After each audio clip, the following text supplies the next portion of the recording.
সুন্দরবনের জলদস্যু ছোট জাহাঙ্গীর বাহিনীর আত্মসমর্পণ, উদ্ধার হয়েছে বিপুল পরিমাণ অস্ত্র ও গোলাবারুদ।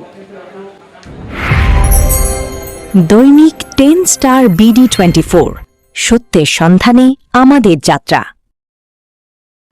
আমাদের প্রতিনিধি মোহাম্মদ নিজামুদ্দিনের পাঠানো ভিডিও চিত্রে থাকছে বিস্তারিত।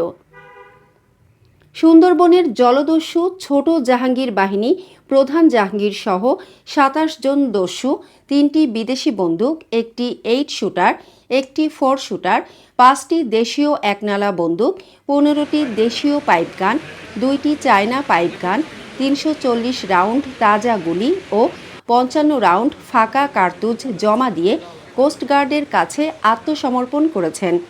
মঙ্গলবার সকালে কোস্টগার্ড পশ্চিম জোন সদর দপ্তর চত্বরে জোনাল কমান্ডার ক্যাপ্টেন মোহাম্মদ মেজবা-উল ইসলামের কাছে অস্ত্র ও গুলি জমা দিয়ে আনুষ্ঠানিক আত্মসমর্পণ করেন এ দস্যু বাহিনী। দৈনিক 10 স্টার BD24, সত্যের সন্ধানে আমাদের যাত্রা। এ সময় কোস্টগার্ড, বিজিবি, পুলিশ, বন বিভাগ, র্যাবের কর্মকর্তারা উপস্থিত ছিলেন। এর আগে 2018 সালেও র্যাবের কাছে আত্মসমর্পণ করেছিলেন ছোট জাহাঙ্গীর বাহিনী। কোস্টগার্ড পশ্চিম জোনের zonal commander captain Mohammad Mezbaul Islam জানান, সুন্দরবনের সব বনদস্যু বাহিনী নির্মূলে কোস্টগার্ডের নেতৃত্বে operation restore peace in Sundarban ও অপারেশন ম্যানগ্রোভ শিল্ড নামে 2টি বিশেষ অভিযান পরিচালিত হচ্ছে। এ অভিযানের প্রেক্ষিতে সুন্দরবনের বিভিন্ন দস্যু বাহিনী বর্তমানে ব্যাপকভাবে কোণঠাসা হয়ে পড়েছে, যার ফলে সুন্দরবনের দুর্ধর্ষ জলদস্যু ছোট জাহাঙ্গীর বাহিনীর প্রধান জাহাঙ্গীর শেখ ও তার সহযোগী সদস্যরা কোস্টগার্ডের কাছে আত্মসমর্পণের সিদ্ধান্ত নেয়। সিদ্ধান্ত অনুযায়ী গত 13 জুলাই বিকাল 5টার দিকে সুন্দরবনের চড়াপুটিয়া খাল সংলগ্ন এলাকায় কোস্টগার্ডের কাছে বনদস্যু ছোট জাহাঙ্গীর বাহিনীর প্রধান জাহাঙ্গীর শেখ ও তার সহযোগী সহ মোট 27 জন দস্যু অস্ত্র ও গুলিসহ অনানুষ্ঠানিকভাবে কোস্টগার্ডের কাছে আত্মসমর্পণ করেন। এ সময় তাদের কাছে থেকে বিপুল পরিমাণ অস্ত্র ও গোলাবারুদ গ্রহণ করা হয়।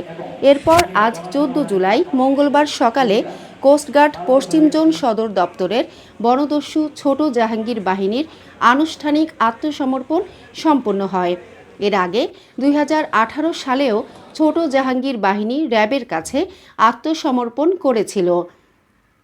আত্মসমর্পণকারী দস্যু জাহাঙ্গীর শেখ, মুজাহিদ গাজী, বিল্লাল শেখ, জাহিদ হাসান, সুমন ঢালি, এরশাদ শিকারী, ওয়াহিদুজ্জামান, আয়ুব শেখ, রাফসান ঢালি, পারভেজ শেখ, কামরুল শেখ, জহুরুল গাজী, সিরাজুল তরফদার, আমিনুল ইসলাম, আসাদুল ইসলাম, বাবুল শেখ, শাহজাহান শেখ, হেলাল খুলনা জেলার কয়রা দাকব বটিয়াঘাটার বাসিন্দা, আকরাম শেখ, নুরুল ইজারাদার, হাসান শেখ, কামরুল শেখ, জিয়া শেখ, কবির সুলতান, কায়ুম, শরীফুল বয়াতি বাগেরহাট জেলার রামপাল, কচুয়া ফকিরহাট শরণখোলা বাসিন্দা, জয়নাল আবেদিন পিরোজপুর জেলার বাসিন্দা।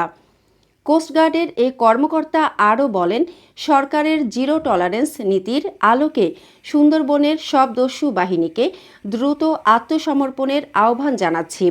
আত্মসমর্পণকারীদের পুনর্বাসনের সুযোগ দেওয়া হবে, অন্যথায় আরও কঠোর অবস্থানে যাবে কোস্টগার্ড। জব্দকৃত অস্ত্র, গোলাবারুদ ও আত্মসমর্পণকৃত ডাকাতদের পুনর্বাসন সহ পরবর্তী আইনানুগ কার্যব্যবস্থা গ্রহণের প্রক্রিয়াধীন রয়েছে। 26 সোমবার বিকাল 5টায় বাগেরহাটের মংলা থানাধীন সুন্দরবনের চরপটিয়া খাল সংলগ্ন এলাকায় ছোট জাহাঙ্গীর বাহিনীর প্রধান জাহাঙ্গীর শেখ সহ সর্বমোট 27 জন সক্রিয় ডাকাত সদস্য কোস্টগার্ডের নিকট আত্মসমর্পণ করে। এ সময় তাদের কাছে থাকা 3টি বিদেশি বন্দুক, একটি 8 শুটার, একটি 4 শুটার, 5টি দেশীয় একনালা বন্দুক, 15টি দেশীয় পাইপগান, 2টি চায়না পাইপগান, 340 রাউন্ড তাজা কার্তুজ ও 55 রাউন্ড ফাঁকা কার্তুজ কোস্টগার্ডের নিকট জমা প্রদান করে। আত্মসমর্পণকারী ডাকাত জাহাঙ্গীর শেখ ও তার সহযোগীরা খুলনা এবং বাগেরহাট জেলার বাসিন্দা। ছোট জাহাঙ্গীর বাহিনীর সদস্য হিসেবে তারা দীর্ঘদিন যাবৎ সুন্দরবনে ডাকাতি সহ সাধারণ জেলে ও বাওয়ালীদের জিম্মি করে মুক্তিপণ আদায় করে আসছে। জব্দকৃত অস্ত্র, গোলাবারুদ ও আত্মসমর্পণকারী ডাকাতদের পুনর্বাসনের ব্যবস্থা সহ পরবর্তী আইনানুগ কার্যব্যবস্থা গ্রহণের কার্যক্রম প্রক্রিয়াধীন রয়েছে।